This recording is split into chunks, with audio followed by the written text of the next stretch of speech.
Eu recebi muitos pedidos para falar sobre um tema muito interessante que eu adoro. Meu filho é genioso. Não sei mais o que fazer. Minha filha não obedece.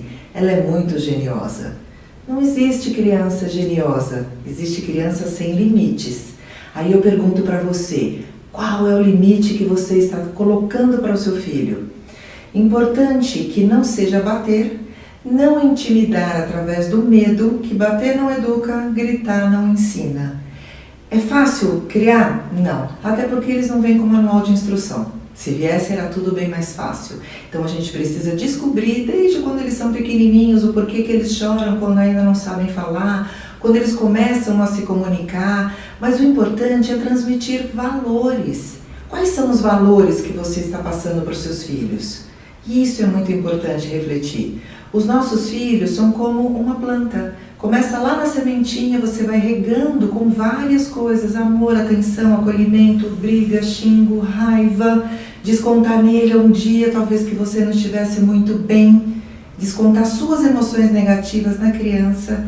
Então perceba qual é o tipo de adubo que você está colocando nessa criança, nessa sementinha. Não é fácil educar, dá muito trabalho, mas se você fizer esse trabalho desde lá de trás, fica tudo bem mais fácil. Então a primeira coisa, não que as outras idades não tenham solução, sempre tem. Então um pouquinho mais de trabalho, um pouquinho mais de cansaço para os pais, sim, mas é possível. Então, premissas importantes, o sim é sim e o não é não. Quando você disser não, pense antes se você tem condições de sustentar esse não, senão é melhor falar o sim logo de cara. O não pode virar sim, senão ele fica o que a gente chama de reforço negativo. Sabe aquela criança que diz assim, mãe, me dá uma bala? Não, agora não, filho, que você vai almoçar. Ah, mãe, mas por favor, vai só uma bala. Filho, então, olha só, a mamãe está dizendo que você precisa almoçar, comer bem, para você ficar forte, crescer. Ah, eu sei, mãe, mas por favor, sabe o que é? Eu queria só uma bala, me dá um pedacinho daquela bala que meu amigo falou que a bala é muito legal, que eu queria muito daquela bala. Você já está cansada?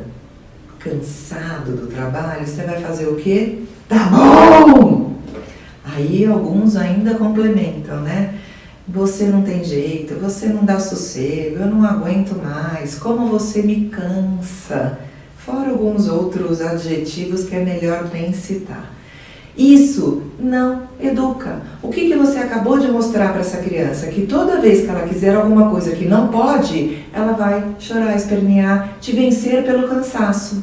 Então sim é sim, não é não. Não pode. Por quê? Ah, porque você vai almoçar isso. Se ela ficar insistindo, faz uma cara de simpática.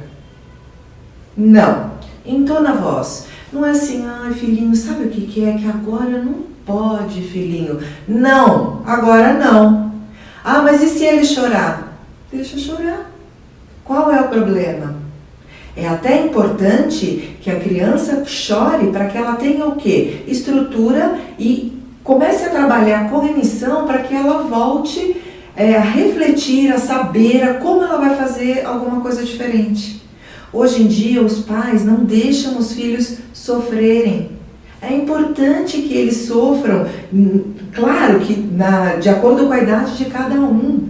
Mas assim, não deixar o seu filho chorar porque ele quer uma bala antes do almoço e não pode, deixa chorar. Eu chamo de peixe fora d'água. Eu atendi um paciente 2 anos e meio. E aí ele chegou dormindo, eu disse para a mãe, olha, se você quiser a gente marca um outro dia. Não, ele adora vir aqui, ele adora você. Ok. Mas olha só, não pode encostar no cobertor dele, porque ele não deixa. 2 anos e meio, não pode encostar no cobertor, ok. E a mãe estava com ele no colo, até ele acordar, bonitinho, e por acaso a mãe encostou no cobertor. Ah, e ele fez um escândalo. E aí o que eu fiz? Tirei o cobertor e fiz a minha cara de simpática. Ele ficou chorando, como eu chamo de peixe fora d'água. Vai para um lado, vai para o outro, chora. E o que eu dizia para a mãe? Quando não tem plateia, o artista não se apresenta.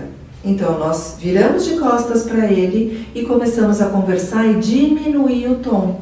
O que ele fez? Ele parou de chorar para ouvir o que a gente estava falando. A mãe olhou para ele e começou a chorar de novo. Então, quando não tem público, o artista não se apresenta. Primeira coisa, deixa chorar. Eu sei que é cansativo, eu sei que é chato, mas é a única maneira de você reverter esse processo do reforço negativo. Deixa chorar. E enquanto ele chora, vai dando vozes de comando. Quando você se acalmar, a gente conversa.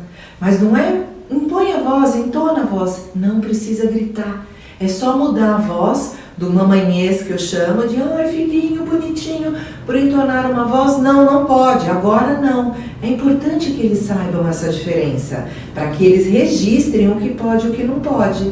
Numa outra vez, você vai dizer não pode. Ele vai associar, falar, putz, não deu jeito mesmo, eu tentei, mas não consegui. Os meus filhos foram criados nesse método, claro, e eles me pediam algumas coisas que realmente não podiam. E eu lembro uma vez o mais velho dizendo para o mais novo, não adianta, o não dela não vir assim.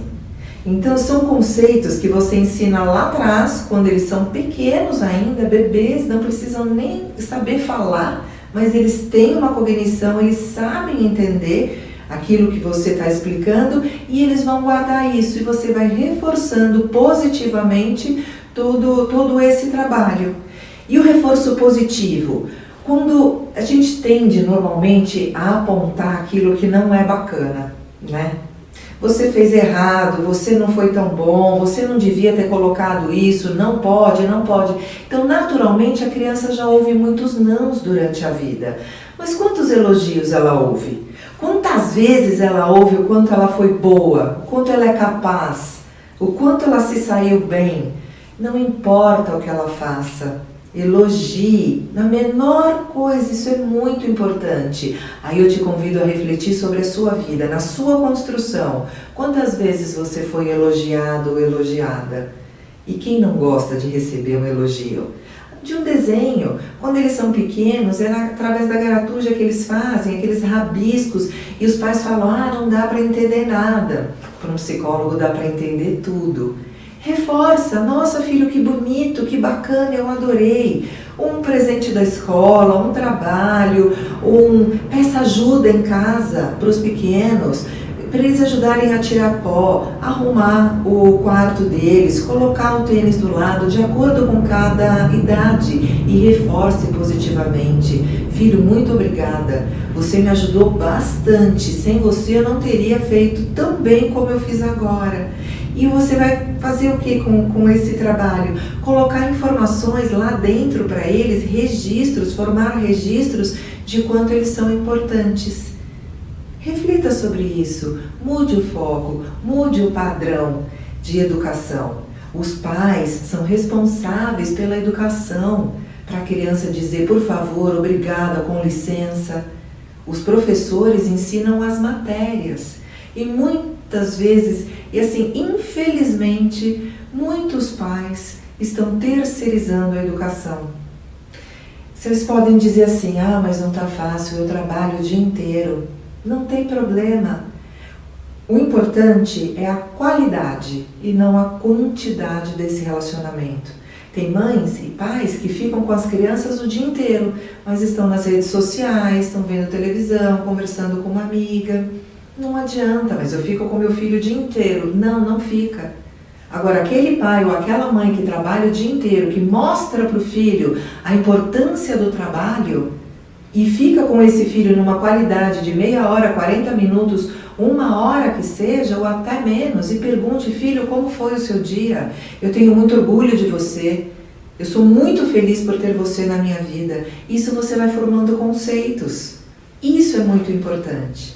Eu teria inúmeros exemplos, histórias de consultório para contar para vocês, mas a proposta desses dias são vídeos curtos para falar sobre alguns assuntos que mais me pedem, mas eu vou falar mais sobre crianças, ok? Reflita sobre como você está criando essa plantinha.